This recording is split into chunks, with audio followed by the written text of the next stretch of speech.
Class 8 lesson 8 चल रहा है। ये काफ़ी लंबी कहानी है। आज के वीडियो में चलते हैं आगे। रामेश्वरी को पति की यह बात बहुत बुरी लगी। अच्छा, एक कल पढ़ा दिए थे। रामजी दास बोले, इसलिए मैं कहता हूं कि अपनी संतान के लिए सोच करना वृथा है। यदि तुम इनसे प्रेम करने लगो तो तुम्हें यही अपनी संतान प्रतीत होने लगेगी। मुझे इस बात से प्रसन्नता है कि तुम इनसे स्नेह करना सीख रही हो। तो जब रामजी दास ने देखा कि रामेश्वरी बच्चों को प्रेम कर रही हैं, तो उन्होंने उनको समझाया कि इसीलिए हम कहते हैं कि जो अपनी संतान के लिए जो सोच करना जो है वृथा है।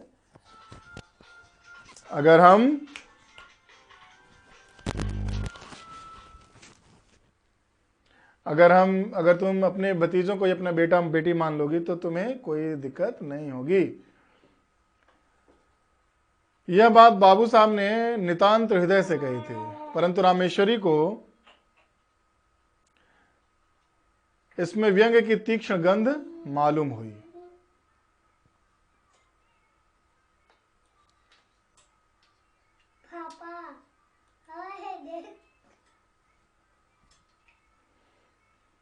उन्होंने कुड़कर मन में कहा, इन्हें मौत भी नहीं आती, मर जाएं पाप कटे। आठों पहर आंखों के सामने रहने से प्यार को जी ललचा ही उठता है। इनके मारे कलेजा और भी जला करता है। तो बात तो रामजी दास ने साधारण तौर पे कही थी, लेकिन रामेश्वरी को ऐसा महसूस हुआ कि ये ताना मार रहे हैं। तो मन ही मन उन्होंने बच्चों पर अपनी भड़ास निकाली कि अब सामने ये है तो कहीं न कहीं प्यार करने को जी ललचा ही जाता है। अब इनकी वजह से और भी कलेजा जो है वो जलता रहता है और भी हमें दुख महसूस होता है। नहीं रहते तो नहीं दिखता, नहीं बच्चे के लिए जी ललचाता। बाबू साहब ने पत्नी को मौन देखकर कहा, अब छिपने से क्या लाभ, अपने प्रेम को छुपाने की चेष्टा करना व्यर्थ है, छिपाने की आवश्यकता भी नहीं। रामेश्वरी जल बुनकर बोली, मुझे क्या पड़ी है जो मैं प्रेम करूंगी, तुम्ही को मुबारक हो। निगोड़े आप ही आके घुसते हैं। एक घर में रहने में कभी कभी हंसना बोलना पड़ता ही है। अभी परसों जरा यूं ही ढकेल दिया, उस पर तुमने सैकड़ों बातें सुनाई। संकट में प्राण है, न यूं चैन न वो चैन। तो रामेश्वरी चूंकि लगाई था कि ताना मार रही है, तो मैं क्यों इन सब को प्रेम करने जाऊंगी। इन सब का प्रेम तुमको ही मुबारक हो। एक घर में रह रहे, साथ में है, सामने है, तो कभी कभी हंसना बोलना पड़ जाता है, गले गर्दन में गोद में उठाना पड़ता है। इसको मेरा प्रेम नहीं है, मैं इनसे प्रेम बिल्कुल भी नहीं करती हूँ। इन सबों की हालत जो है आगे कुआं पीछे खाई वाली हो गई है। प्रेम करो तो भी प्रॉब्लम दिक्कत होती है, ना करो तो भी दिक्कत होती है। बाबू साहब को पत्नी के वाक्य सुनकर बड़ा क्रोध आया। उन्होंने कर्कश स्वर में कहा, न जाने कैसे हृदय की स्त्री है, अभी अच्छी खासी बैठी बच्चों से प्यार कर रही थी, मेरे आते ही गिरगिट की तरह रंग बदलने लगी। अपनी इच्छा से चाहे जो करे, पर मेरे कहने से बल्लियां उछलती है। न जाने मेरी बातों में कौन सा विष घुला रहता है। यदि मेरा कहना ही बुरा मालूम होता है तो न कहा करूंगा, पर इतना याद रखो कि अब कभी इनके विषय में निगोड़े सिगोड़े इत्यादि अपशब्द निकाले तो अच्छा ना होगा। तुमसे मुझे बच्चे कहीं अधिक प्यारे हैं।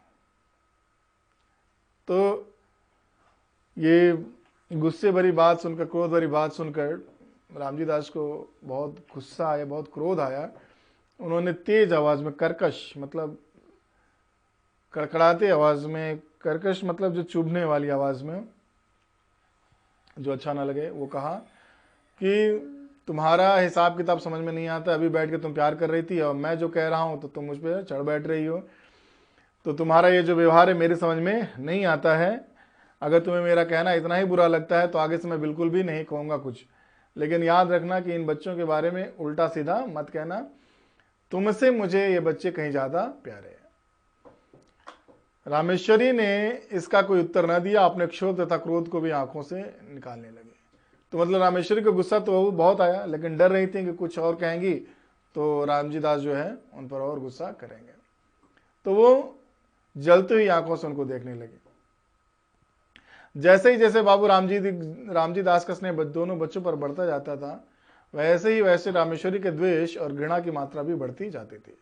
प्रायः बच्चों के पीछे पति पत्नी में कहासुनी हो जाती थी और रामेश्वरी को पति के कटु वचन सुनने पड़ते थे। जब रामेश्वरी ने यह देखा कि बच्चों के कारण ही वो पति की नज़र से गिरती जा रही हैं, तब उनके हृदय में बड़ा तूफान उठा। उन्होंने यह सोचा, पराये बच्चों के पीछे यह मुझसे प्रेम कम करते जाते हैं, हर समय बुरा भला कहते हैं, इनके लिए बच्चे ही सब कुछ हैं, मैं कुछ भी नहीं। दुनिया मरती जाती है पर दोनों को मौत नहीं। ये पैदा होते ही क्यों ना मर गए, ये ना होते न मुझे ये दिन देखना पड़ता, न ये होते न मुझे ये दिन देखने पड़ते। जिस दिन ये मरेंगे उस दिन घी के दिए जलाऊंगी। इन्होंने ही मेरे घर का सत्यानाश कर रखा है। बच्चों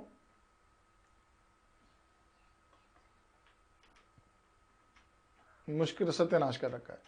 तो ये अब प्राय की बात हो गई। बच्चों को लेकर दोनों पति पत्नी में कहासुनी हो जाती थी, तकरार हो जाती, झगड़े हो जाते थे, जिसका सारा गुस्सा रामेश्वरी को इसकी वजह सिर्फ यही लगती थी कि ये दोनों बच्चे हैं जिनकी वजह से मेरी बुरी हालत होती जाती है। अगर कोई भी कहासुनी हो गई तो उसका सारा दोष बच्चों पर ये मर देते हैं। तो कहने का मतलब ये था कि इन बच्चों से उनको नफरत बढ़ती ही जा रही थी। उनको ये लग रहा था कि इन बच्चों के कारण मेरे पति जो हैं मुझे आदर कम दे रहे हैं, प्रेम मुझसे कम कर रहे हैं। अगर ये मर जाते तो बहुत बढ़िया होता। इस प्रकार कुछ दिन व्यतीत हुए। एक दिन नियमानुसार रामेश्वरी छत पर अकेली बैठी हुई थी। उनके हृदय में अनेक प्रकार के विचार आ रहे थे। विचार और कुछ नहीं, अपनी निज की संतान का भाव, पति का भाई की संतान के प्रति अनुराग इत्यादि। कुछ देर बाद जब उनके विचार स्वयं उन्हीं को कष्टदायक प्रतीत होने लगे, तब अपना ध्यान दूसरी ओर लगाने के टहलने लगे। तो इसी तरह रामेश्वरी एक दिन छत पे अकेली बैठी हुई थी, वही सोच विचार रही थी। पति भतीजों को प्रेम करते हैं, अपनी संतान नहीं है, मेरी इज्जत नहीं है घर में, मैं मुझसे प्रेम नहीं कर रहे। तो ये सारा जब उनको जब ज़्यादा प्रॉब्लम तकलीफ होने लगी, कष्ट होने लगा, तो उसके थोड़ा सा टहलने लगे।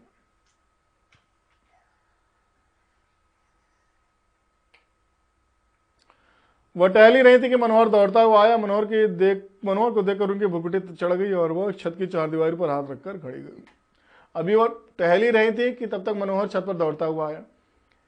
मनोहर को देख के वो नाराज हो गई और छत की चारदीवारी जो रेलिंग होती है उस पर हाथ रखकर खड़ी हो गई। तो स्टूडेंट्स, ये इतना ही। मुझे आशा है कि आपने कहानी पढ़ ली होगी। कहानी किस बारे में है? हृदय परिवर्तन के बारे में है। और हृदय परिवर्तन होता भी है रामेश्वरी का कैसे, आप पढ़ेंगे तो मालूम होगा। अगले वीडियो में मैं बताता हूँ।